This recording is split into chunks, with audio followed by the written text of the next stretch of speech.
On October 31st, 1991, in the bustle of Puebla's El Parian market, a 7-year-old boy with Down syndrome disappeared into the crowd, preparing for the Day of the Dead. His name was Carlos Eduardo Morales, and his disappearance would forever mark a family that never stopped searching for him. But what they discovered 20 years later would change everything they thought they knew about their son's fate. How is it possible for a special child to survive alone in one of the largest cities in the world? And more importantly, because no one could find it for 2 decades when it was in plain sight. Before we continue with this disturbing story, if you appreciate real mysterious cases like this, subscribe to the channel and activate notifications so you don't miss out on a new case. Ent tells us the comments from which countries you are attending. We are curious to know where our community is behind the world. Now we are going to discover how Tutoconco, Puebla de Zaragoza in the state of Puebla, Mexico. In 1991, it was a city that preserved its colonial traditions while slowly adapting to modernity. With its cobblestone streets in the historic center and its Baroque churches, the City of Angels, as it was known, maintained a pace of life that allowed families to get to know each other, especially in traditional neighborhoods. The Morales family lived in a modest house in the El Carmen neighborhood, a few blocks from the historic center. Raul Morales worked as a mechanic in a local workshop, while his wife, Carmen Jimenez, was a homemaker and occasionally helped a neighbor with sewing. They had been married for 9 years when Carlos Eduardo, their only son, was born, in April 1984. From the moment of birth, the doctors at the regional hospital had been clear. Carlos Eduardo had Down syndrome. At that time in Mexico, support for families with children with disabilities was limited, and parents often faced the challenges alone. However, Raul and Carmen never considered their son a burden. Carlos Eduardo was a happy boy with that characteristic smile that lit up any room. Although his development was slower than that of other children, he had learned to walk and could communicate with simple words and expressive gestures. The community of the neighborhood, El Carmen, had adopted Carlos Eduardo as their mascot. The neighbors knew him well, and he was free to play in the street under the informal supervision of the entire block. Don Esteban, the baker on the corner, always kept a sweet roll for him, and Doña Esperanza, the lady from the grocery store, allowed him to help her arrange the cans on the shelves. It was a time when children could play in the streets without their parents feeling the anxiety that would characterize later decades. The El Parian market, located in the heart of Puebla, was the commercial soul of the city, built in the 19th century. This covered market housed dozens of stalls selling everything from typical Puebla food to handicrafts, clothing, and household products. The narrow corridors were always crowded, especially on weekends and during major holidays. Carlos Eduardo loved accompanying his mother to the market. He was fascinated by the colors of fruits, the aroma of spices, and he especially enjoyed watching how merchants prepared traditional sweets. He had an extraordinary visual memory and could remember exactly where each stall was, even after weeks without visiting the place. In 1991, Mexico was experiencing a period of economic transition. The country was preparing for the free trade agreement with the United States and Canada, but the Morales family's finances remained modest. Carmen carefully managed the household money, and visits to the El Parian market were precisely planned to make the most of every peso spent. The relationship between Carlos Eduardo and his parents was extraordinarily close. Raul had learned to communicate with his son through gestures and facial expressions, developing a private language that only they understood. Carmen, for her part, had read everything she could find about Down syndrome at the municipal library, determined to give her son the best opportunities possible within her financial limitations. October 31st, 1991, dawned with typical autumn weather in Puebla, cool in the morning, but with the promise of a sunny day. It was the day before the Day of the Dead, one of the most important holidays in Mexico, and the entire city was preparing to honor its deceased. The El Parian market was bustling with activity, as in addition to the usual shopping, families needed specific ingredients to prepare traditional offerings. Carmen Morales had planned this visit to the market a week in advance. In Pasuchil, he needed to buy the orange flowers of the dead that would decorate the family altar, as well as bread of the dead, chocolate bars to prepare the traditional hot chocolate, and some sweets that Raul's grandmother, who had died the previous year, was especially fond of. Carlos Eduardo woke up that morning more excited than usual. I had been asking for days when they would go to the market, and when Carmen confirmed that it would be that day, the boy couldn't contain his joy. He quickly dressed in his favorite blue pants, a red t-shirt with a car on it, and his white sneakers that he loved to see shine after his mother cleaned them. They left home at approximately 10 in the morning. The walk from the El Carmen neighborhood to the historic center was about a 20-minute walk, and Carlos Eduardo knew the route by heart. He always stopped in the same places: in front of the house with the green gate where a friendly dog lived, at the corner where a man sold newspapers, and especially in front of the cathedral whose twin towers fascinated him. They arrived at the Parian market around 10:30. The atmosphere was festive but chaotic. The aisles were busier than usual, with entire families shopping for the Day of the Dead. Merchants shouted their offers, children ran between the stalls, and the mingled aroma of fresh flowers, spices, and prepared food created an intoxicating atmosphere. Carmen began her usual tour, always keeping Carlos Eduardo close to her. The boy walked holding her hand, but occasionally let go to point out something that caught his attention. His mother had learned to allow him this small amount of independence, always keeping him within her field of vision. First, they visited the flower stand, where Doña Remedios, an older woman who had known the family for years, set aside the best cempasú chiles for them. Carlos Eduardo helped choose the flowers, gently touching the orange petals with the delicacy that characterized his movements. Doña Remedios gave him a small flower that the boy held carefully for the rest of the journey. Afterwards, they headed to the bakery section, where they bought freshly baked bread of the dead. Carlos Eduardo watched fascinated as the baker decorated the loaves with bone figures made from the same dough. The sweet aroma and spongy texture of the bread captivated him, and Carmen let him try a small piece. The next stop was the spice and chocolate stand. Here, Carlos Eduardo entertained himself by looking at the mountains of cinnamon sticks, cloves, and especially the chocolate bars of different sizes. The merchant, Don Aurelio, knew the boy and always allowed him to smell the spices, knowing that Carlos Eduardo had a special fascination for intense aromas. It was approximately 11:15 when the incident occurred that would change everything. Carmen was negotiating the price of a particularly large chocolate bar when she heard a commotion near the traditional sweet stand. An argument between two merchants had escalated, and several curious onlookers had gathered to watch. The noise was considerable, with shouting and exaggerated gestures typical of this type of commercial dispute. Carlos Eduardo, who had been standing next to his mother, was drawn to the commotion. Without Carmen noticing, she dropped the small flower she was holding and slowly approached where the discussion was taking place.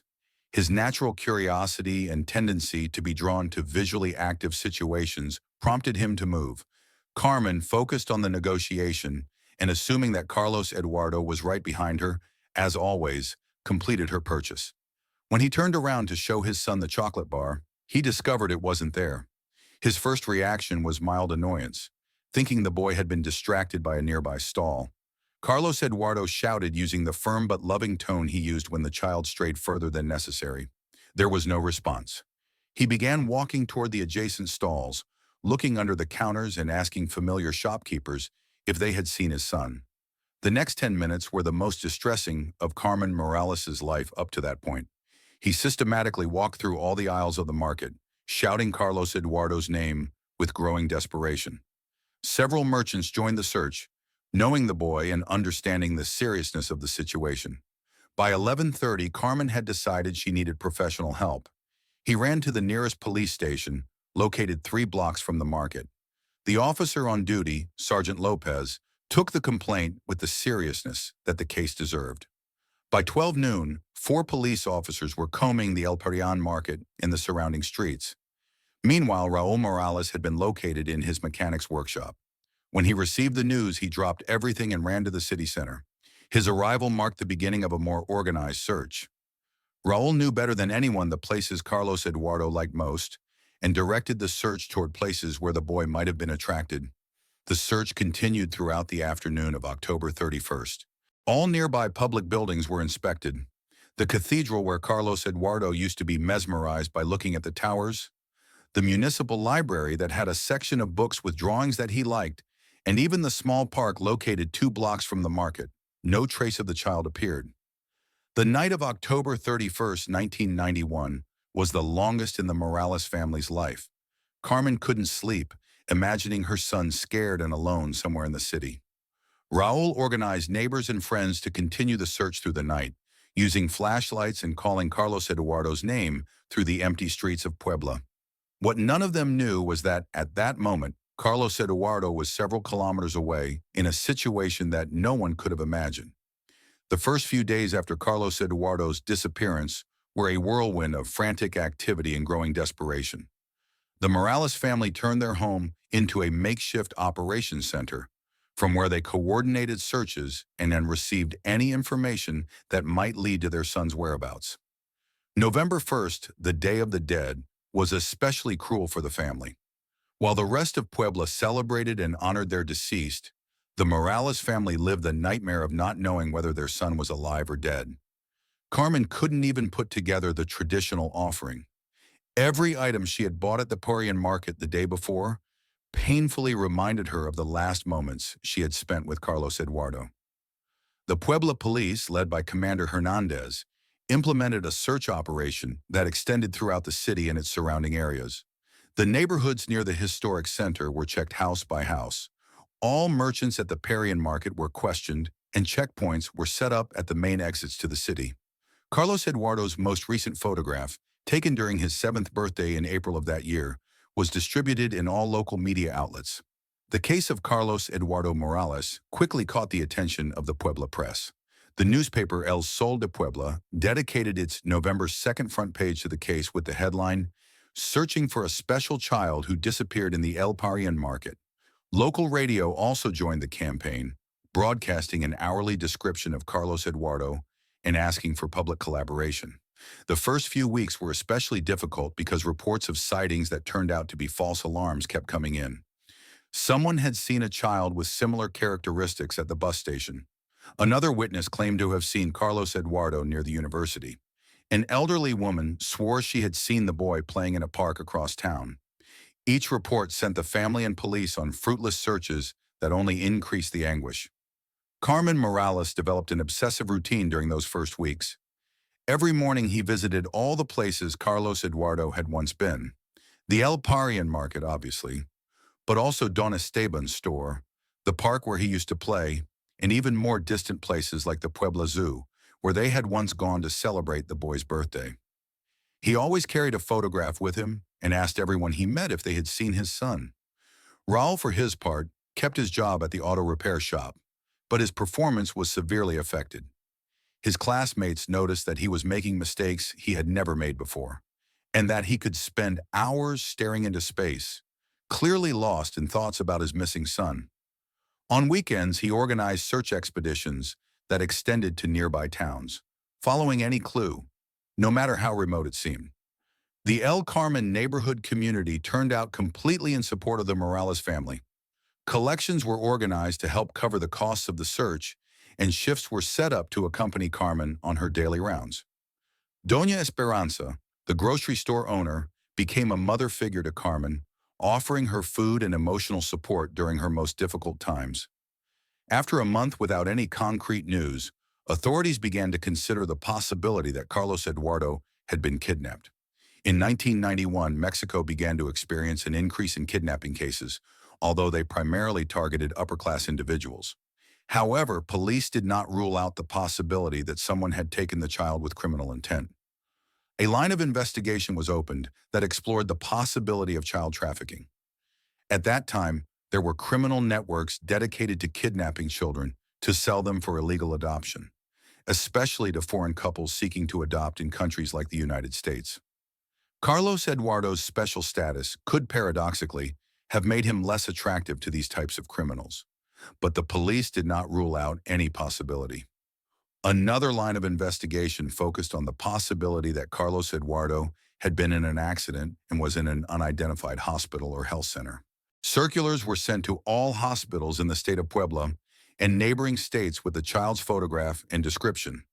This search even extended to psychiatric hospitals and care centers for people with disabilities, considering that someone might have interpreted Carlos Eduardo's condition as a reason to admit him. The first anniversary of the disappearance, October 31st, 1992, marked a pivotal moment for the Morales family. Carmen had lost considerable weight and her hair had begun to show premature graying. Raul had developed a nervous tic in his left eye that manifested itself especially when he talked about his son. That day they organized a mass at the Carmen parish, praying for the safe return of Carlos Eduardo. The mass was an impressive demonstration of the community support that had sustained the family during that terrible year. More than 200 people gathered in the small church, many of them people who barely knew the Morales family but had been touched by the tragedy. Father Martinez, parish priest of the church, dedicated his homily to hope and faith in times of adversity. During the second year after the disappearance, 1992 to 1993, the Morales family faced a new reality. Life had to go on, but with a permanent emptiness. Carmen tried to return to her sewing activities, but found it impossible to concentrate on the tasks. Raul considered changing jobs because every day at the workshop reminded him of the mornings when Carlos Eduardo would accompany him before Carmen woke up, watching in fascination as his father repaired cars. Carlos Eduardo's room became a sanctuary. Carmen kept her exactly as she was on the day she disappeared. The bed was neatly made, the toys were arranged in the same order, the clothes were clean and folded in the closet. Every week she changed the sheets and dusted as if preparing for her son's imminent return. This routine continued not only during the first few years, but became a constant for the next 2 decades. Visitors who came to the Morales home years later described the experience as both moving and disturbing. It was as if time had stopped on October 31st, 1991. By 1995, 4 years after the disappearance, authorities officially classified the case as unsolved, but kept the file open. Commander Hernandez, who had led the initial investigation, retired that year, but before leaving, he personally visited the Morales family to assure them that the case would remain active and that any new information would be investigated with the same intensity as the first day. The psychological effects of the case extended beyond the immediate family. Several residents of the El Carmen neighborhood developed hypervigilance regarding their own children. The freedom that had once characterized childhood in the neighborhood was restricted, and parents began accompanying their children to places they had previously been allowed to go alone. The case of Carlos Eduardo became an example of how an individual tragedy can change an entire community. Carmen developed what psychologists call ambiguous grief, a psychological condition that affects relatives of missing persons. Unlike traditional grief, where death is certain, ambiguous grief is characterized by the inability to achieve emotional closure. Carmen lived in a constant state of hope and despair, unable to fully mourn the loss of her son because there was always the possibility that he was still alive. The 1990s passed for the Morales family in a routine marked by persistent hope and constant searching. Each passing year brought new investigative techniques and new possibilities for finding clues about Carlos Eduardo's whereabouts. In 1996, 5 years after the disappearance, Mexico began implementing more modern systems for searching for missing persons. The Puebla police digitized the case files and created a database that could be consulted by authorities in other states. Carlos Eduardo's photograph was included in a national registry distributed to hospitals, special schools, and care centers for people with disabilities throughout the country. Carmen Morales became a well-known figure in circles of families with missing persons. He regularly attended meetings organized by civil associations that were beginning to form to support families in similar situations. Through these meetings, she met other mothers who were experiencing similar tragedies and found in them a form of understanding that even her closest relatives could not offer her.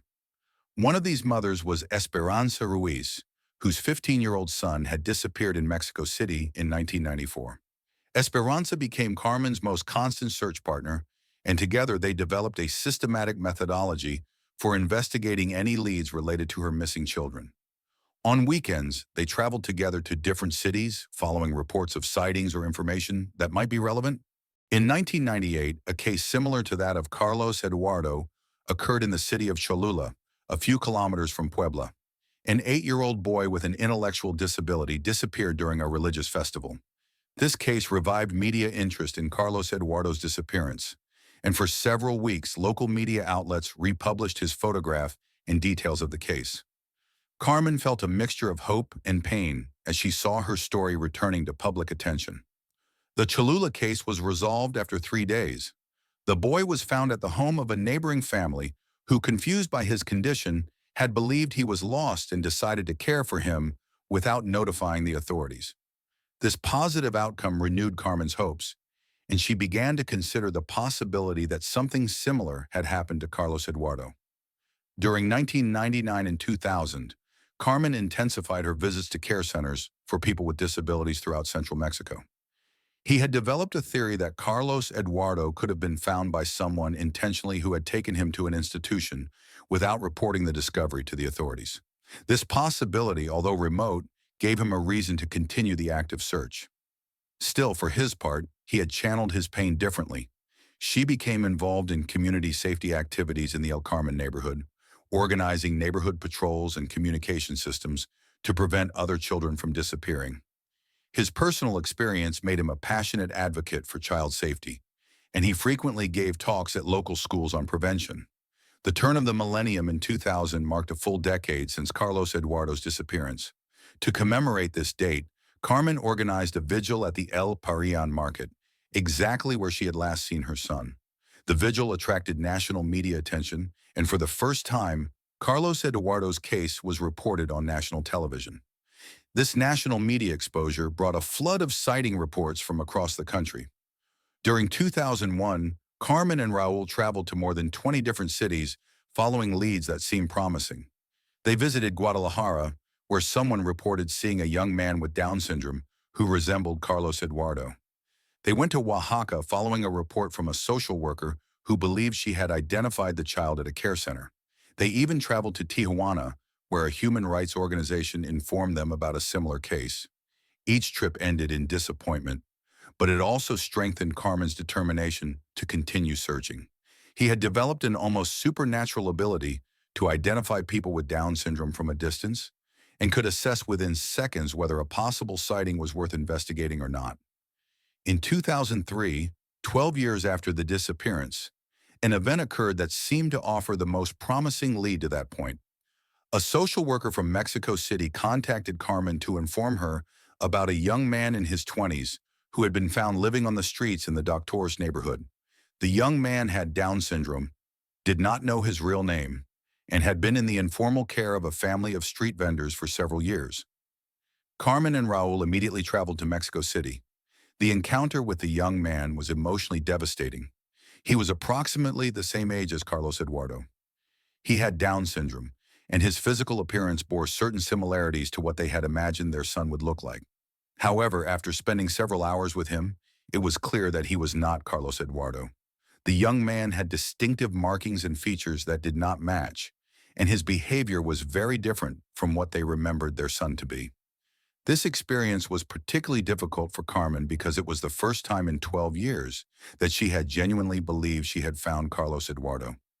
The disappointment was so intense that it led to an emotional crisis that required professional psychological support. It was then that she met psychologist Marlon Torres, who specialized in therapy for families of missing persons. Dr. Torres helped Carmen understand that her tireless search, although understandable, had begun to seriously affect her mental and physical health. Carmen had lost more than 20 kilos during the years of searching. He suffered from chronic insomnia and had developed severe anxiety that manifested itself especially when visiting crowded public places. However, the therapy did not diminish Carmen's determination to continue searching for her son. Instead, he helped her develop healthier strategies for managing the search and the emotional pain that accompanied it. She learned relaxation techniques, established self-care routines, and began delegating some of her research tasks to the civil organizations that had emerged to support families in her situation. During the first decade of the 21st century, technology began to offer tools that could revolutionize the search for missing persons. In 2005, Carmen and Raul attended a seminar in Mexico City on using the internet to locate missing persons. It was there that they met Miguel Angel Hernandez, a young programmer who had developed a website dedicated to missing persons cases in Mexico. Miguel Angel offered to create a special section for Carlos Eduardo, including advanced photographs showing what he might look like at 21 years old. The advanced photographs were created by a forensic specialist working with the Mexico City police. Using specialized software and facial projection techniques, He created several images showing possible appearances of Carlos Eduardo as a young adult. These images were distributed online and in print media, marking the beginning of a new phase in the search. The Carlos Eduardo case website began receiving visitors from all over Mexico and from Mexican communities in the United States. Carmen learned to use email and checked the messages that came through the website daily. Most were messages of support and solidarity, but occasionally there were reports of sightings worth investigating.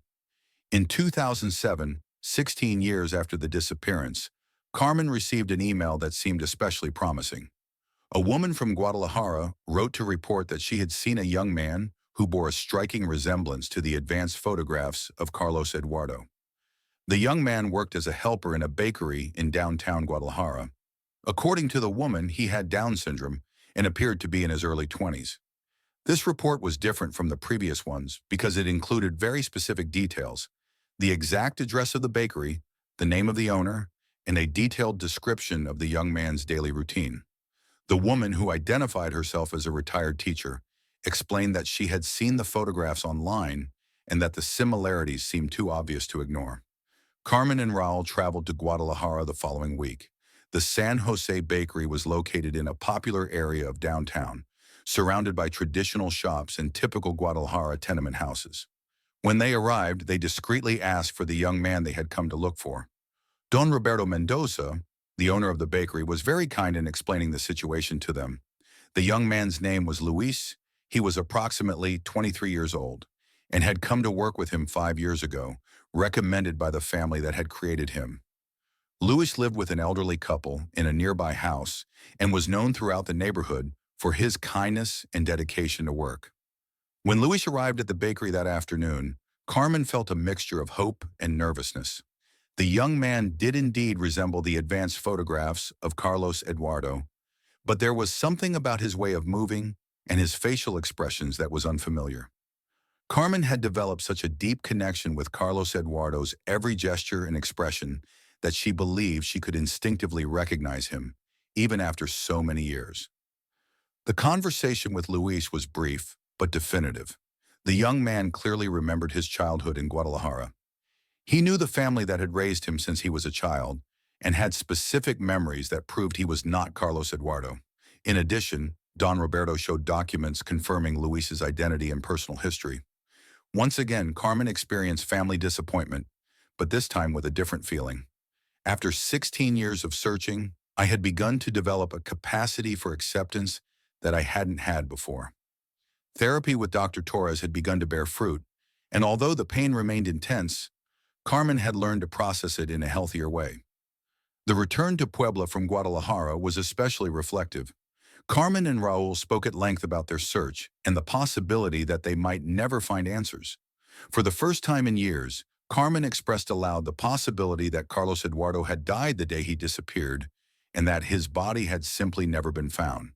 However, this partial acceptance of the possibility of death did not mean the end of the search. Carmen had come to understand that searching for Carlos Eduardo had become something more than a physical search. It was a way to keep their son's memory alive and to give meaning to the pain that had defined their lives for so many years. While the Morales family continued their tireless search in Puebla, approximately 120 kilometers away, in a working-class neighborhood of Mexico City called Colonia Doctores, a parallel story unfolded, with no one connecting it to the missing child from the El Parian market. On October 31, 1991, the same day that Carlos Eduardo disappeared in Puebla, Don Aurelio Vasquez and his wife, Doña Cristina Mendoza, were returning to their home in Mexico City after visiting relatives in Tixcala. Don Aurelio worked as a truck driver and had taken advantage of a work trip to visit his sister, whom he hadn't seen for years. Aurelio and Cristina were an older couple, aged 65 and 60, respectively. They had met in the 1950s when they both worked at a state orphanage in the Roma neighborhood. Aurelio was a maintenance manager, while Cristina worked as a caregiver for children with special needs. They had developed considerable experience in caring for children with various types of disabilities, but had never been able to have children of their own. In 1980, the orphanage where they worked was closed due to federal government budget cuts. Aurelio found work as a chauffeur, and Christina began working cleaning houses in the city's wealthiest neighborhoods. By 1991, they were already thinking about retirement and living modestly in a small but comfortable house, which they had managed to buy after years of saving. On the afternoon of October 31st, 1991, while driving along the Mexico-Puebla highway back to Mexico City, Don Aurelio noticed a small boy walking alone on the shoulder of the road near a rest area located approximately 40 kilometers from Puebla. It was evident that the child had Down syndrome, and his behavior indicated that he was lost and scared. Aurelio immediately stopped his truck. The boy, who they would later learn was Carlos Eduardo, was dirty, his clothes partially torn, and had clearly been walking for hours. He had no identification, and when Christina tried to talk to him, the boy could only manage a few words that didn't form coherent sentences. The couple was facing a complex situation. It was clear the boy needed immediate help, but they were on a federal highway. There were no public telephones nearby, and the next police station was more than 20 kilometers away. In addition, the child was showing signs of exhaustion and dehydration that required immediate attention. Christina, with her experience caring for children with disabilities, immediately recognized that Carlos Eduardo needed medical care. She offered him water and some food they had brought for the trip, and gradually managed to calm him down. The boy was receptive to her care, and although he could not explain how he had gotten there, it was clear that he had been lost for several hours. Don Aurelio made the decision to take the child immediately to the nearest hospital in Mexico City. During the trip, Christina kept Carlos Eduardo calm and comfortable, singing him children's songs she remembered from her years working at the orphanage. The child gradually stopped crying and eventually fell asleep in Christina's arms. They arrived at the General Hospital in Mexico City at approximately 7 p.m. Emergency room doctors examined Carlos Eduardo and determined that he was dehydrated and exhausted, but had not suffered serious injuries. However, the boy could not provide information about his identity or how he had gotten onto the road. Here began a series of bureaucratic misunderstandings that would change the course of Carlos Eduardo's life. The on-call doctor, Dr. Ramirez, assumed that Aurelio and Christina were the boy's grandparents and had come to seek treatment for their grandson. When Aurelio tried to explain that they had found the lost child on the road, the doctor misinterpreted the situation, believing that the grandfather was confused due to the stress of the situation. This confusion was compounded by the fact that Carlos Eduardo had completely calmed down in Christina's presence and seemed comfortable with her. The medical staff interpreted this as evidence that the woman was indeed their usual caregiver. Furthermore, in 1991, protocols for reporting found children were not as systematic as in later decades, especially in cases involving children with disabilities. Aurelio and Christina tried several times to explain the real situation, but between the noise of the hospital, the urgency of other cases, and the fatigue of the medical staff at the end of a long shift, their explanations were not properly recorded or understood. Finally, after Carlos Eduardo was stabilized, the hospital staff discharged them, assuming the boy was returning home to his family. That night, Aurelio and Christina found themselves in their home with a child who clearly did not belong to them, but who needed immediate care. They had tried to do the right thing by taking him to the hospital, but circumstances had conspired to create a situation that none of them had anticipated. For the next few days, the couple agonized over what to do. They knew they should report the boy's discovery to the authorities, but they also feared that any delay in doing so would make them look suspicious. Furthermore, Carlos Eduardo had begun to show signs of adapting to his new surroundings, and Christina had grown deeply attached to him. Aurelio and Christina's decision to stay temporarily with Carlos Eduardo, while they found the right way to report their situation, inadvertently stretched into weeks and then months. Every day that passed made it more difficult to explain why they hadn't immediately contacted the authorities. Christina had begun to refer to the boy as Carlitos, an affectionate diminutive that Carlos Eduardo easily accepted. The woman's previous experience caring for children with Down syndrome allowed her to quickly establish routines that helped the child feel safe and comfortable in his new environment. During the first few weeks, Carlos Eduardo showed obvious signs of stress and confusion. He cried frequently, especially at night, and seemed to be searching for something or someone he couldn't find. Christina interpreted this behavior as natural for a child who had lived through a traumatic experience and dedicated herself to providing him with the emotional stability he needed. Aurelio and Christina's house was located in a popular but quiet area of the Doctores neighborhood. It was a modest two-story building with a small backyard where Christina grew some medicinal plants and flowers.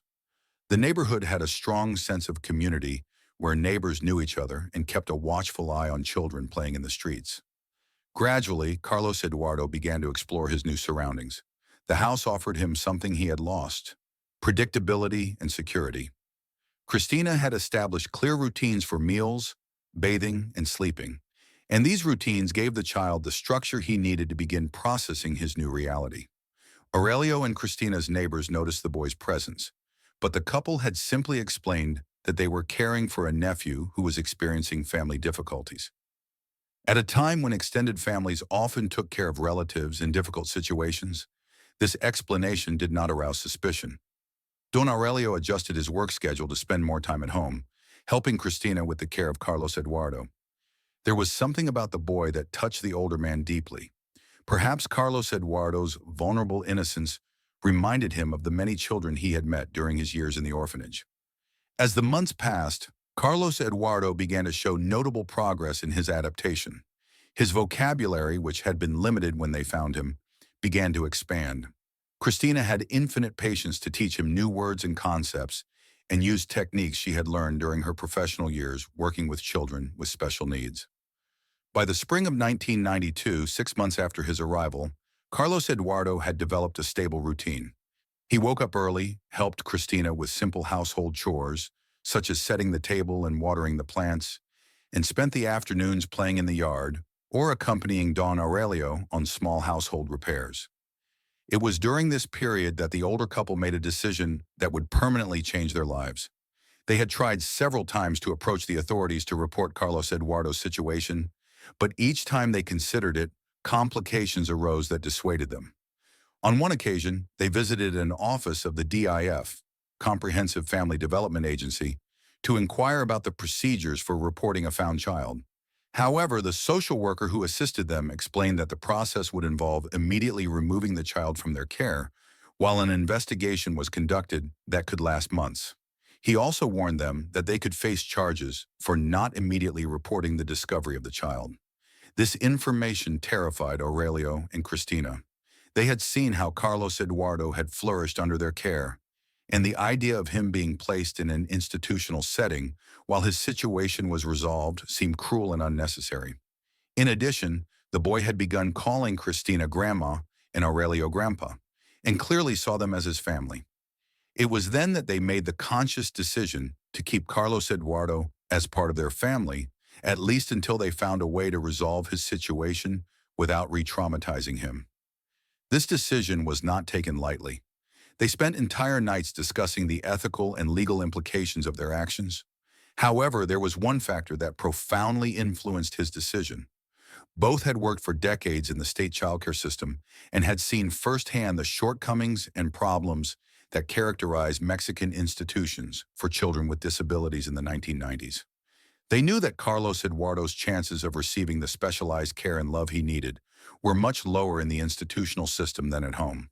During 1992 and 1993, Aurelio and Christina gradually developed an official story to explain Carlos Eduardo's presence in their lives.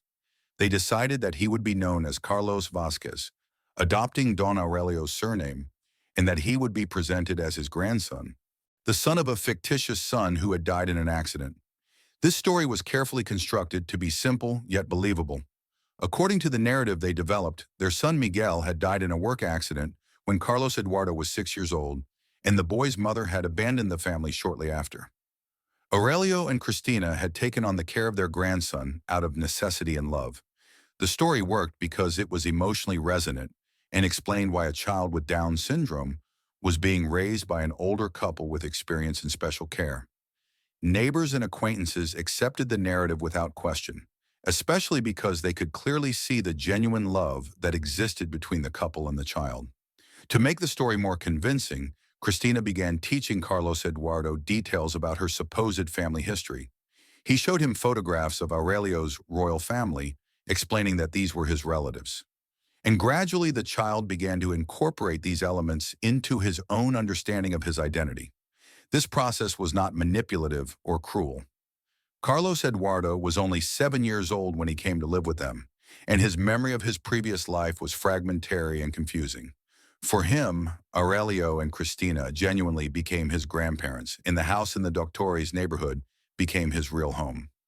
During this period, Cristina also worked intensively on the educational development of Carlos Eduardo.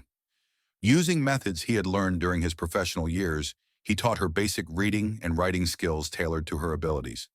He also worked on developing his social and communication skills, helping him express himself more clearly and interact appropriately with others. The residents of the Doctores neighborhood gradually grew accustomed to Carlos Eduardo's presence and adopted him as part of the community. The neighborhood children included him in their games, adapting the activities so that he could participate. Local shopkeepers knew him by name and allowed him to help with simple tasks, recognizing his enthusiasm and goodwill. One of the most important relationships that Carlos Eduardo developed during this period was with Don Fernando, the local baker. Fernando owned a small but successful bakery 3 blocks from Aurelio and Cristina's house, and had noticed the boy's special interest in the bread-making process.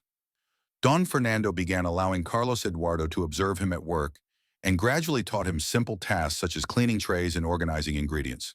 Carlos Eduardo showed a natural aptitude for bakery work, and his meticulous attention to detail made up for limitations in other areas.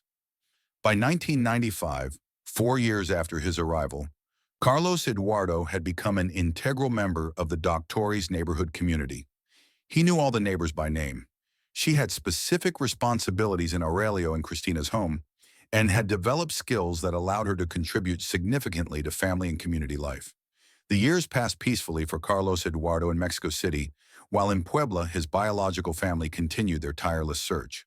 By 2008, 17 years after her disappearance, the search for Carmen Morales had evolved into a more systematic but less frantic activity.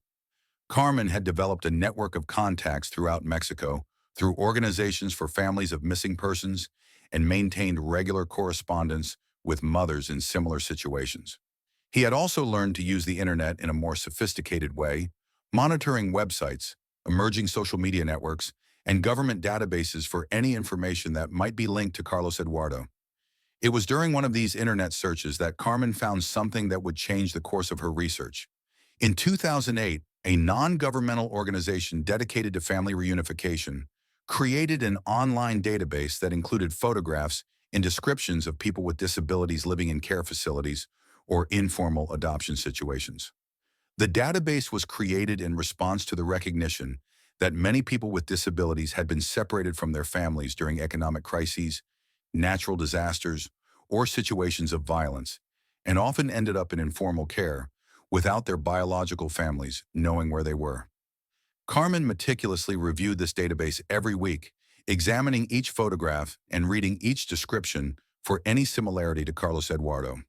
Most of the entries were from people who were clearly not her son, but Carmen had learned to be thorough in her search.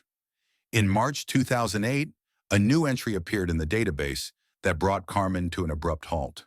The photograph showed a young man of approximately 24 years old with Down syndrome, working in what appeared to be a bakery.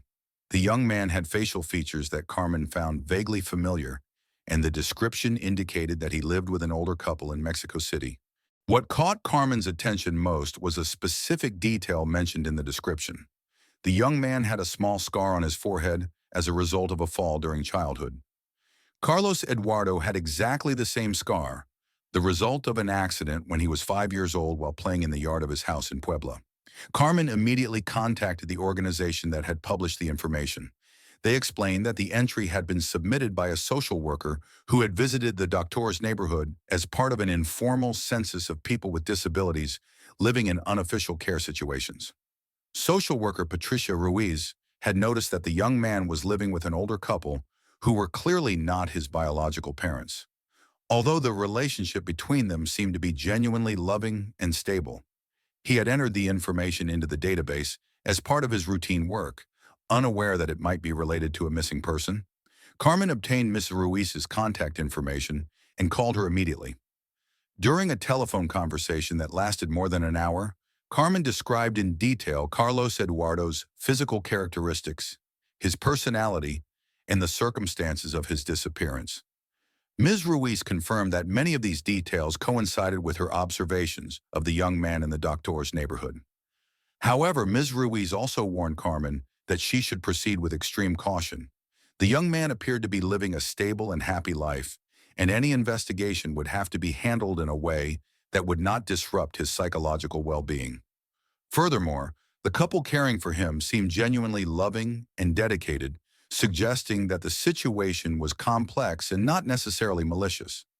Carmen and Raul decided to travel to Mexico City to personally investigate this lead. However, for the first time in 17 years of searching, they decided to proceed with a careful strategy rather than confront the situation directly. They contacted a family law attorney, Mr. Martinez, who advised them on the legal aspects of the situation. The lawyer explained that if they did find Carlos Eduardo, the reunification process could be complex, especially considering that the young man had lived most of his life with the other family. In April 2008, Carmen and Raul arrived in Mexico City with a mixture of hope and apprehension they hadn't felt in years. They had booked a room in a modest hotel near the Doctores neighborhood and had carefully planned their strategy to confirm whether the young man in the bakery was really Carlos Eduardo. Their first step was to locate the bakery where the young man supposedly worked. Ms. Ruiz had given them the approximate address, and after walking around the neighborhood in the morning, they found the establishment. San Miguel Bakery, a small but thriving business located on a busy corner of the neighborhood. From outside, they could see through the window a young man who matched the description they had received. She was arranging breads in a display case, working with careful, methodical movements that Carmen found strangely familiar. The young man seemed focused on his task and occasionally smiled at customers who came in to buy. Carmen felt a mixture of overwhelming emotions as she watched the young man. There was something about the way he moved, the way he tilted his head when he concentrated, that reminded her vividly of Carlos Eduardo Niño. However, it was also evident that this young man had grown and developed characteristics and mannerisms that were completely new to her. For the next 3 days, Carmen and Raul established a routine of discreet observation. They would come to the bakery area at different times of the day, shop at nearby stores, and gradually begin to understand the young man's daily routine and the people around him. They were able to confirm that the young man lived with an older couple, Aurelio and Cristina, in a house located a few blocks from the bakery. The neighbors clearly knew and liked the young man, and he seemed comfortable and integrated into the community. He worked in the bakery in the mornings and spent the afternoons at home or helping neighbors with simple tasks. On the fourth day of her surveillance, Carmen decided to enter the bakery to observe the young man up close. She came in pretending to be a regular customer and ordered several types of bread. The young man attended to her directly, and Carmen could clearly see the scar on her forehead that she had mentioned in the database. The interaction lasted only a few minutes, but it was enough to convince Carmen that she was looking at her son. There was something in the young man's eyes, in his smile, in the way he moved, that she instinctively recognized as Carlos Eduardo. In addition, the young man showed a particular preference for organizing the breads in a specific way that was exactly the same as how Carlos Eduardo organized his toys when he was a child. That night at their hotel, Carmen and Raul spent hours discussing what to do next. They were virtually certain they had found Carlos Eduardo, but they also realized that the situation was infinitely more complex than they had imagined during all the years of searching. The young man was clearly happy. He was integrated into a community that loved him and had a genuinely affectionate relationship with Aurelio and Cristina. Confronting the situation directly could be traumatic for him and potentially destructive to the stable life he had built. However, Carmen also felt an overwhelming need to get her son back. They had lost 17 years of their lives, and the idea of continuing to waste time seemed unbearable.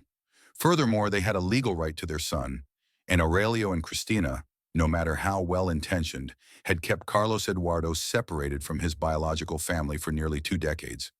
On the fifth day, they decided to take action. They contacted Ms. Patricia Ruiz again and explained their situation to her. The social worker agreed to act as an intermediary, first approaching Aurelio and Cristina to explain that there was a family looking for a young man who could be the one they were caring for. Ms. Ruiz visited Aurelio and Cristina that afternoon. The couple's reaction was immediate and complex: surprise, fear, denial, and finally profound sadness when they realized that the moment they had feared for 17 years had finally arrived. Aurelio and Cristina knew from day one that Carlos Eduardo was not really their grandson. They had lived for nearly 2 decades with the constant anxiety that one day someone would come to claim him.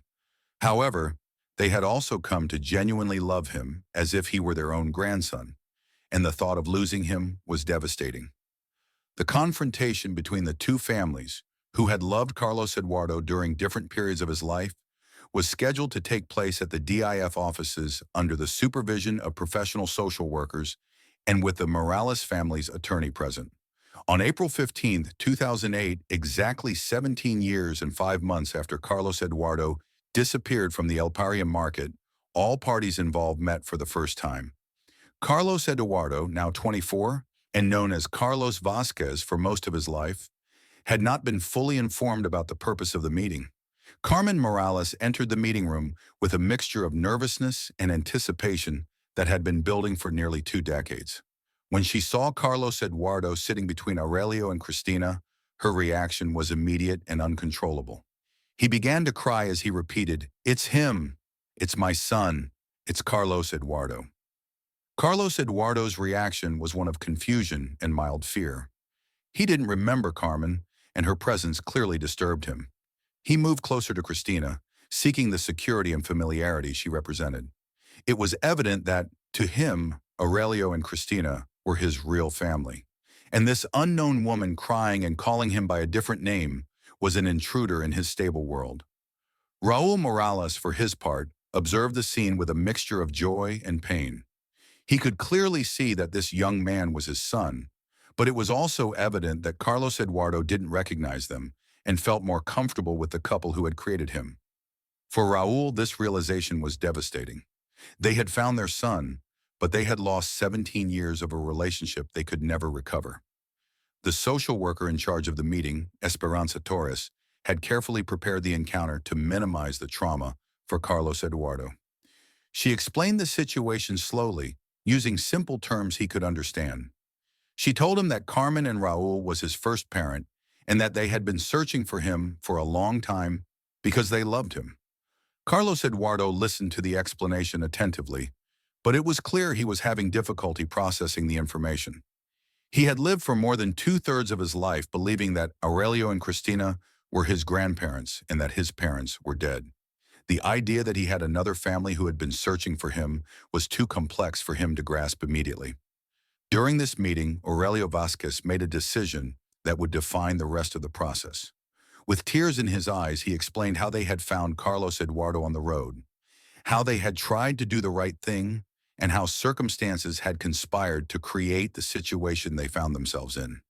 He admitted that they had known from day one that Carlos Eduardo had a family who were likely searching for him, but that the love they had developed for him had made it impossible to hand him over to the institutional system. "We are not criminals," Aurelio said, his voice breaking. "We found this lost, scared child.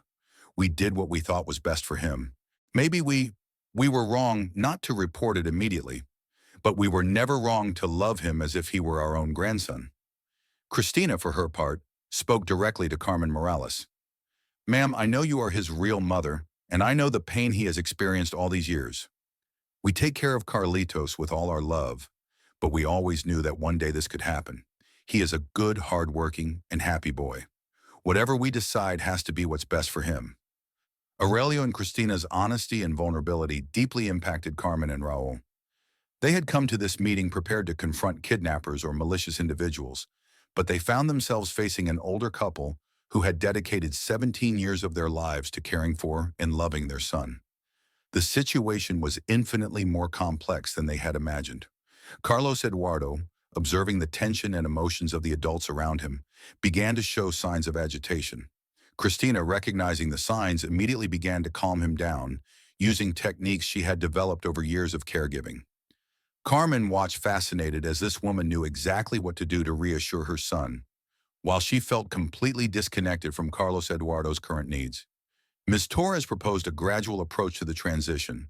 She suggested that Carmen and Raul spend time with Carlos Eduardo in the presence of Aurelio and Cristina, allowing the young man to gradually acclimate to his biological parents.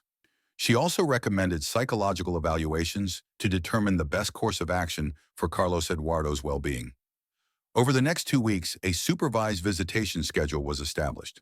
Carmen and Raul visited Aurelio and Christina's home every other day, spending time with Carlos Eduardo in the environment where he felt safe and comfortable.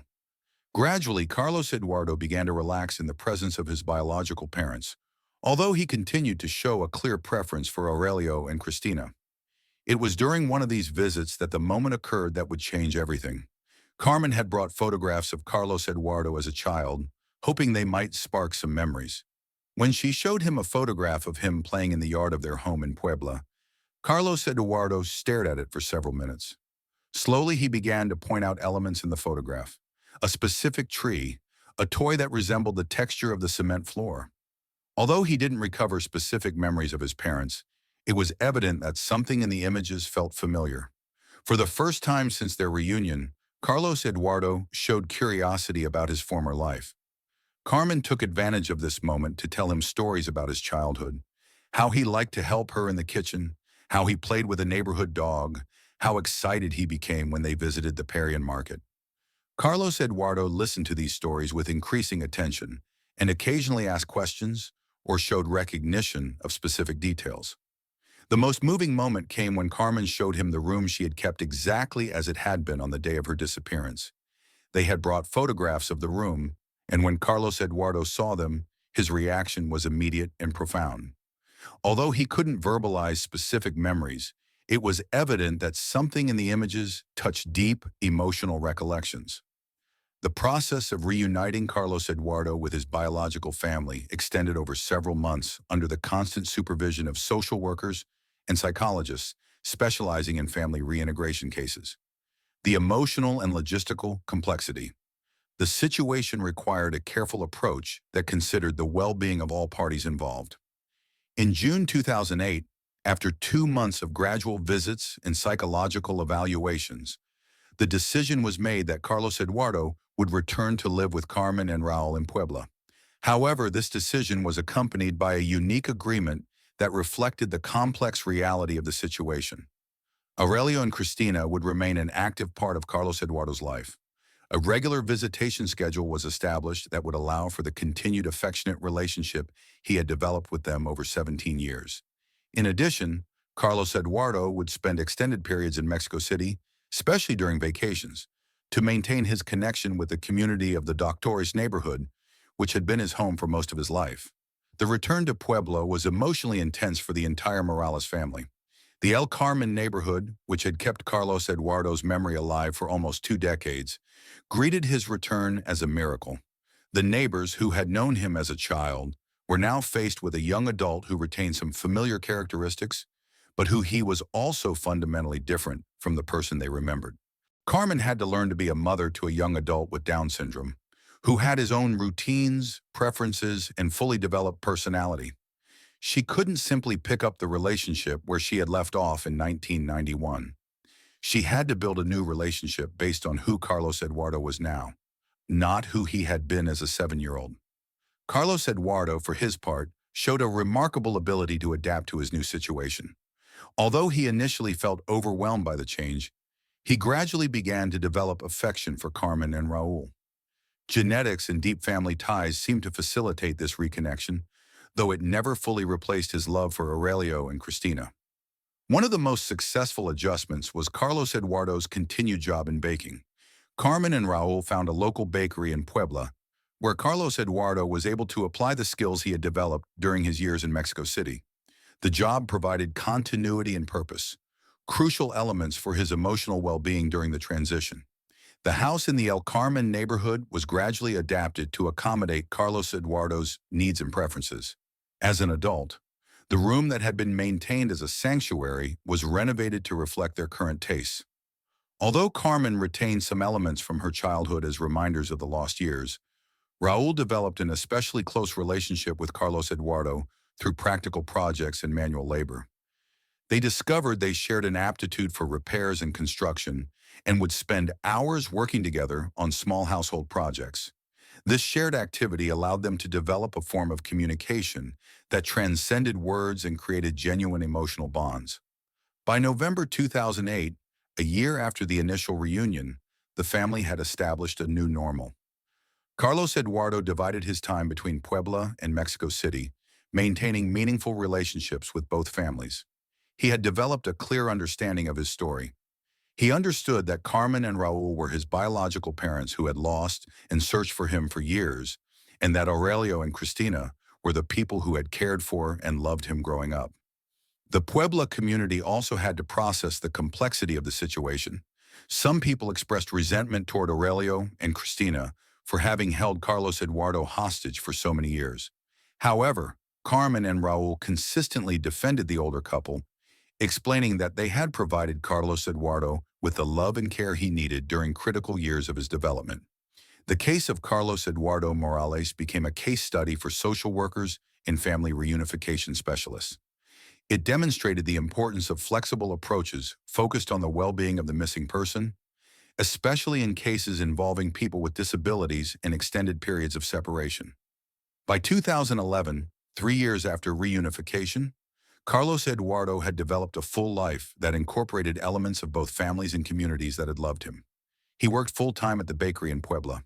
He had developed strong friendships in both cities and maintained affectionate relationships with Carmen, Raul, Aurelio, and Cristina.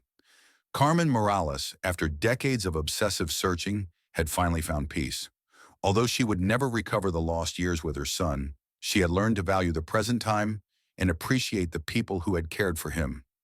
Of Carlos Eduardo, when she was unable to do so. Her relationship with Aurelio and Cristina evolved into a genuine friendship based on their shared love for Carlos Eduardo. The case also changed Carmen's perspectives on disability and independence. Carlos Eduardo had demonstrated capabilities and adaptability that exceeded all her expectations. His work at the bakery, his social relationships, and his ability to navigate complex situations showed her that she had underestimated her son's potential. Raul found in Carlos Eduardo, as an adult, qualities he deeply admired: resilience, adaptability, and a capacity to love unconditionally that had survived extraordinarily difficult circumstances. The experience of recovering his son changed his perspective on the importance of biological versus chosen family, and he developed a deep respect for Aurelio and Cristina. Aurelio and Cristina, for their part, faced his final years with the satisfaction of having raised a young man who had become a functioning adult, loved and respected by multiple communities. Although they had lost daily custody of Carlos Eduardo, they remained an integral part of his life and had gained an extended family in Los Morales. Carlos Eduardo's story became, it was a testament to the complexity of family relationships and the human capacity for unconditional love. It demonstrated that family can be defined by both biology and caregiving, and that it is possible to create solutions that honor multiple forms of familial love. For the Down syndrome community and their families, Carlos Eduardo's case offered hope and inspiration. It showed that people with intellectual disabilities can adapt to significant changes, maintain complex relationships, and contribute meaningfully to their communities, even after traumatic experiences. In 2015, Carlos Eduardo participated in a national conference on missing persons, where he shared his unique perspective as someone who had been found after decades. His message was simple yet profound. He had learned that it is possible to love multiple families simultaneously, and that love does not diminish when it is shared. Today, Carlos Eduardo Morales Vasquez, as he has officially chosen to call himself, lives a life that honors all parts of his story. He works at a thriving bakery in Puebla, maintains close relationships with both families, and has become a symbol of hope for families who have lost loved ones. This case shows us how love can manifest in unexpected ways and how families can be redefined through extraordinary circumstances. Carlos Eduardo's story demonstrates that sometimes tragedies can generate multiple forms of love and care that, although complex, can coexist in beautiful and meaningful ways. What do you think about this story? Do you think Aurelio and Cristina made the right decisions by keeping Carlos Eduardo without reporting his discovery? How would you have handled such a complex situation? Share your thoughts in the comments. If this story impacted you and you want to learn about more cases of family reunifications and missing people who were found after decades, Don't forget to subscribe to the channel and activate notifications. Leave a like if you think stories like this deserve to be told, and share with someone who can find hope in the message that it's never too late to reconnect with those we love. M.